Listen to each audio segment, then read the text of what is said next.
Bismillahirrahmanirrahim. Assalamualaikum warahmatullahi wabarakatuh. Alhamdulillah, alhamdulillahilladzi ahyana ba'dama amatana wa ilaihin nusyur. Asyhadu an la ilaha illallah wa asyhadu anna Muhammadan abduhu wa rasuluh la nabiyya ba'da. Allahumma shalli ala hadzal nabiyil karim wa ala alihi wa ashabihi wa man tabi'ahum bi ihsanin ila yaumiddin. A'udzu billahi as-sami'il 'alim minasy syaithanir rajim. Bismillahilladzi la yadurru ma'asmihi syai'un fil ardi wa la fis sama' wa huwas sami'ul 'alim. A'udzu billahi as-sami'il 'alim minasy syaithanir rajim. Hadirin jemaah subuh Masjid An-Ni'mah Freeport Indonesia yang saya muliakan. Pertama-tama marilah kita bersyukur kepada Allah.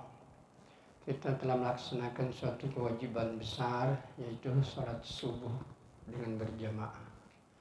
Jangankan sholat subuhnya, sholat sunatnya saja sudah lebih bagus daripada dunia beserta seluruh isinya. Bahkan sebuah hadis Rasulullah Sallallahu Alaihi Wasallam menjelaskan, man shallal bardain dakhalal jannah. Siapa yang menjaga dua salat di waktu dingin, aku jamin surga kepadanya. Yang dimaksudkan oleh para ulama untuk menjelaskan ini hadis, bahwa yang dimaksud dengan dua salat di waktu dingin adalah salat subuh berjamaah dan salat asar berjamaah. Siapa yang bisa menjaga dua salat ini dengan berjamaah, Nabi katakan, aku jamin surga kepadanya. Alhamdulillah, kita bersyukur kepada Allah atas nikmat iman ini. Karena dengan nikmat inilah kita akan merasakan ketenangan dan kedamaian dalam hidup sementara di dunia ini dan di akhirat yang kekal abadi. Hadirin yang mulia, saya hanya ingin menyampaikan bahwa ada surah dalam Al-Quran. Ini perlu dibaca berulang-ulang, dihayati artinya, karena inilah persyaratan utama untuk masuk surga.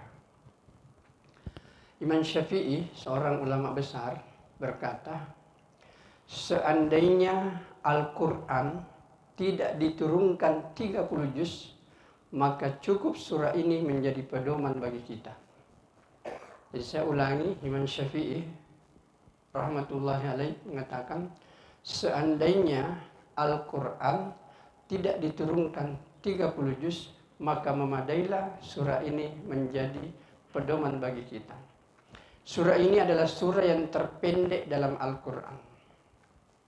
Ayatnya cuma 3 saja, tapi bisa dikatakan mencakup seluruh aspek agama. Apakah yang kita maksudkan ini? Ini adalah surah Wal Asr. Mari kita lihat, Allah Subhanahu wa taala berfirman, A'udzubillahi minasyaitonirrajim. Bismillahirrahmanirrahim. Wal Asr, demi waktu, demi masa. Karena waktu ini kalau orang tidak pergunakan dengan baik untuk kebaikan, maka waktu ini pun juga akan berakhir tapi tidak untuk kebaikan. Karena semenjak Allah menciptakan ini dunia, yang namanya waktu tidak ada yang berulang sedetik pun. Waktu ini berjalan terus. Dan orang yang hidup di dunia ini pasti terlibat dalam waktu ini.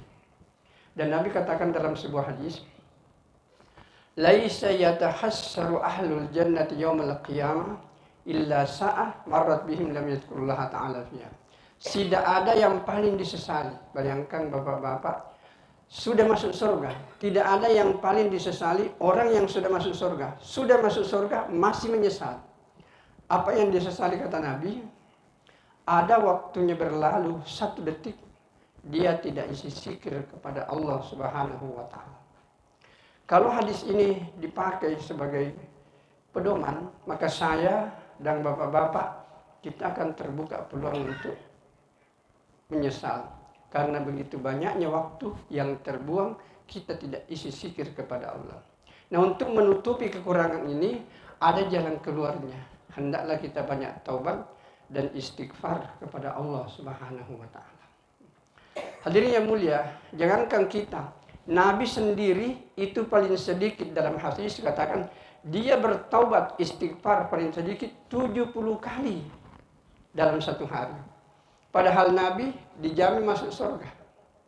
Tidak pernah berbuat dosa. Istighfar lagi 70 kali dalam sehari. Kita tidak ada yang jamin masuk surga.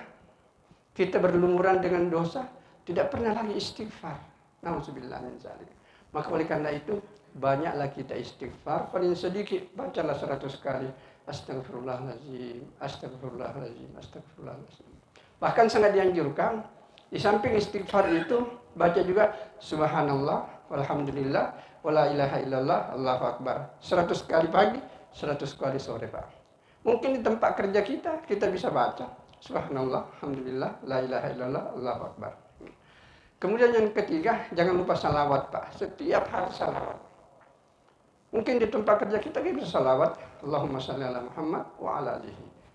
Allahumma shalli wa salli ala Muhammad wa ala alihi wa sahbihi ajma'in. Kemudian yang keempat doanya itu jangan sampai lupa. Itu doanya Nabi Nuh, waktu dia dimakan oleh ikan.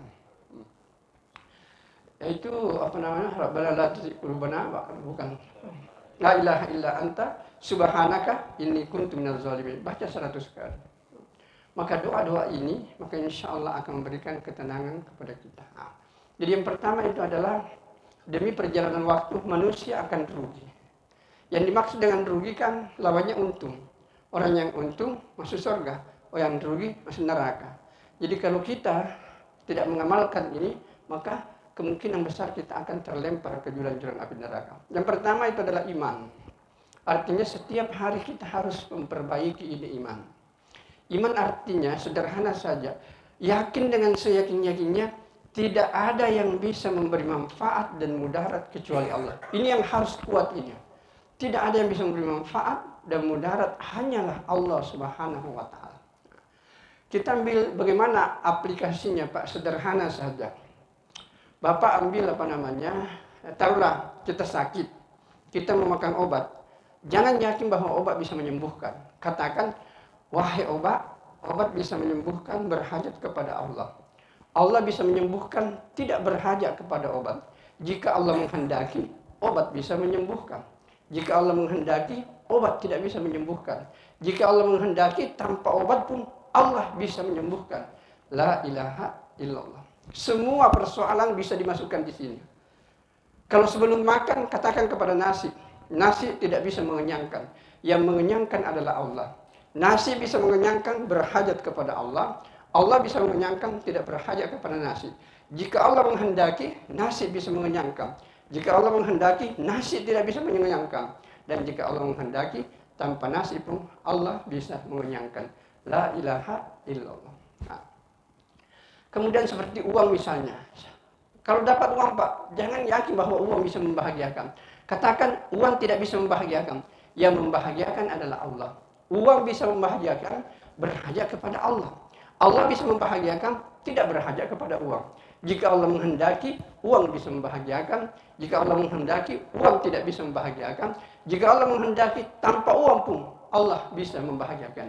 La ilaha illallah. Inilah iman, Pak. Diulang lagi. Kemudian yang kedua, itu adalah amal saleh.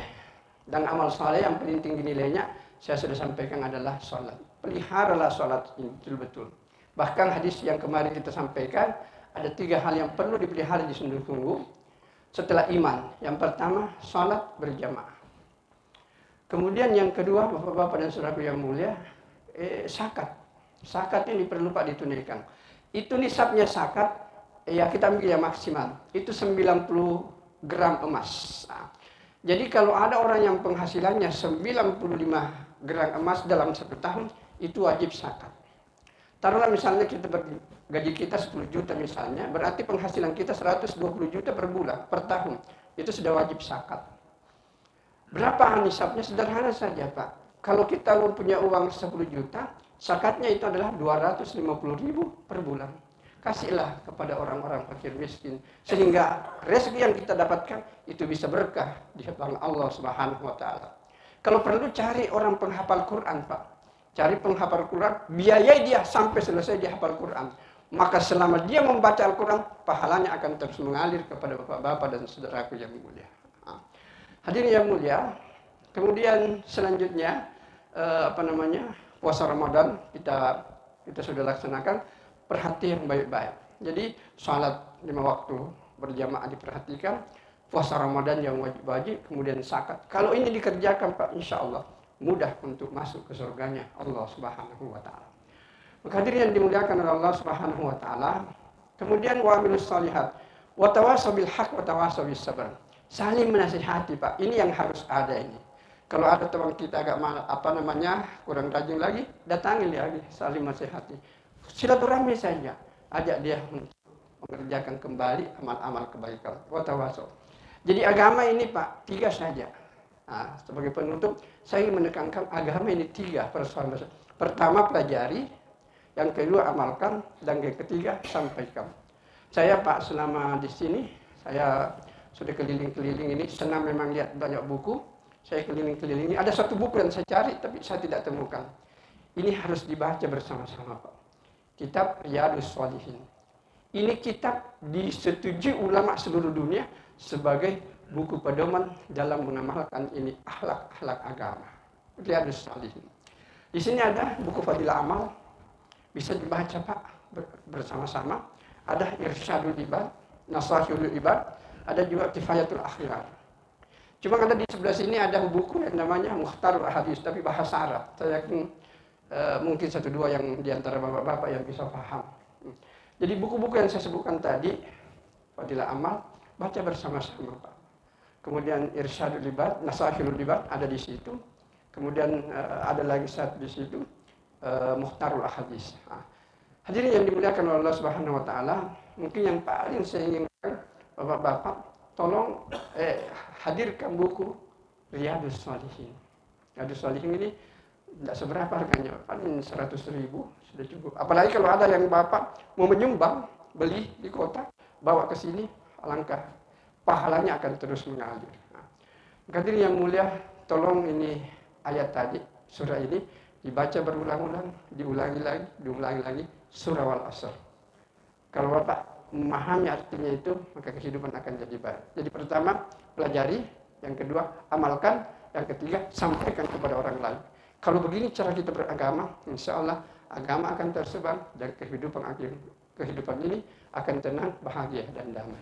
Mudah-mudahan Allah Subhanahu wa Ta'ala memberikan rahmat dan hidayahnya kepada kita semua. Yang saya sebagai pribadi ini, insya Allah sebentar akan meninggalkan kilometer 38 ini. Mungkin ada kata-kata yang salah, ada yang khilaf. Saya mohon maaf kepada bapak-bapak dan saudara yang dimuliakan oleh Allah Subhanahu wa Ta'ala. Mudah-mudahan kita bisa bertemu di kesempatan yang lain. Toh kalau kita tidak bisa bertemu, saya yakin kita akan bersemu nanti di surganya Allah Subhanahu wa Ta'ala. Baik, kita tutup dengan doa kepada majelis. Subhanakallahumma bihamdika asyhadu an la ilaha illa anta astaghfiruka wa atubu ilaik. Wassalamualaikum warahmatullahi wabarakatuh. Sallallahu ala Muhammad sallallahu